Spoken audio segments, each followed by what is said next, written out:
இந்தாடி லட்சுமி, இந்த வீட்டு மருமக வந்திருக்காங்க. என்ன ஏதுன்னு கவனி.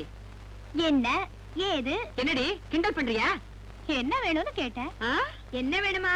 என்னமோ உடுப்பி ஓட்டல சர்வர் கேக்குற மாதிரி கேக்குறியே. அதானே, ஒரு எஜமானி அம்மா கிட்ட வேலைக்காரி எப்படி கேட்கணுமோ அப்படி கேளு. என்ன வேணுமா உங்களுக்கு? கொழுப்படி உனக்கு. அம்புஜா, எனக்கும் என் வீட்டுக்காரருக்கும் ஸ்பெஷலா நான் பாத்துக்கிறேன். என்கிட்ட விடு. அடிய லட்சுமி, எங்க உஷா கண்ணு ரூமுக்கு தினம் 3 வேளைக்கும் 6 கோழி வேணும். 6 கோழியா? என்னடி உங்க அப்பாவோட சொத்து மாதிரி ஆண் வாய பழக்கிற? 6 கோழி தான். எனக்கு 2, என் வீட்டுக்காருக்கு 2.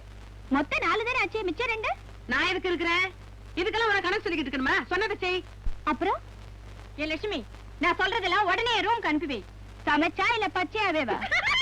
என்னடி ரொம்ப திமிரா பேசுற? நாங்களாம் என்ன பச்சையா சாப்பிடுற ஜென்மங்கள் நினைச்சிட்டு இருக்கியா உன் மனசுல? சரி சரி சரி சரி, உங்க லிஸ்ட் சொல்லுங்க. எங்க லிஸ்ட் என்ன முடியல. மூத்த மருமகன் நான். முதல் மரியாதை எனக்கு தான் கொடுக்கணும். இளையவனா எழுச்சவன் நினைப்பா? ஏன் இழைக்கணும்? எதுக்காக இழைக்கணும்? யாருக்காக? சும்மா இருங்கம்மா. இவங்க லிஸ்ட் என்ன கேட்டு பாப்போமே. நீங்க சொல்லுங்கம்மா. சொல்லுமா. அத்தை, அவரு பாடி பில்டர் தான் பேரு. நேத்து ராத்திரி. சரி சரி, நான் சொல்றேன். ஏண்டி லட்சுமி, அவங்க என்ன வேணும்னு கேட்டாங்க? 6 கோழி. 6 கோழி. எங்களுக்கு 6 கோழி. அடி சைக்கெல்லாம் நாங்க சாப்பிட மாட்டோம். பூனு துப்பிடுவோம். அப்புறம் என்ன வேணும்னு கேட்டாங்க? வஞ்சர மீன் 8. எங்களுக்கு வவ்வா மீன் 8. நல்லா சாப்பிட்டு வவ்வா மாதிரி தலைகீழ தொங்க சொல்லு. எங்களுக்கு என்ன பேச்சு? அதானே லட்சுமி, எங்களுக்கு தேவையானதெல்லாம் உடனே செஞ்சு அனுப்பு. முதல்ல எங்களுக்கு தான் செஞ்சு அனுப்பணும். முதல்ல எங்களுக்கு தான் அனுப்பணும். முதல்ல எங்களுக்கு தான். முதல்ல எங்களுக்கு தான். இதே சமய கட்டு. இங்க நான் வச்சேதான் சட்டம்.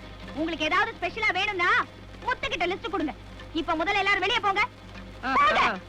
போறோம் போறோம், அப்புறமா உன்னை கவனிச்சுக்கிறோம். நீ வாமா.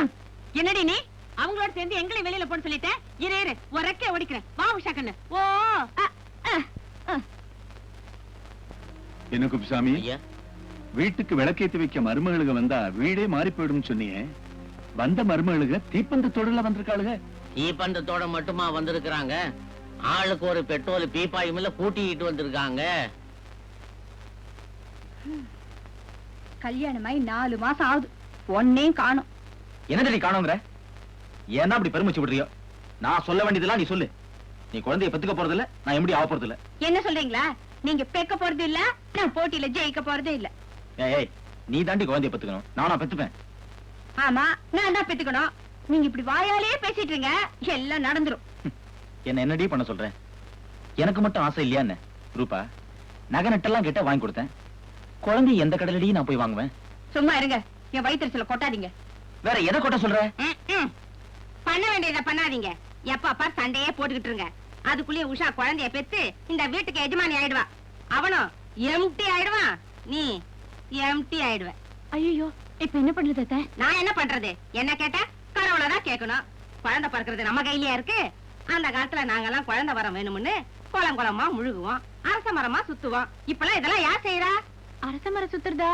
ஆமாமா, புது புடவைய கட்டிக்கிட்டு குளத்துல முழுவிட்டு 48 நாள் அரச மரத்தை சுத்திட்டு 49வது நாள் அடி வயித்துல கைய வச்சு பாரு.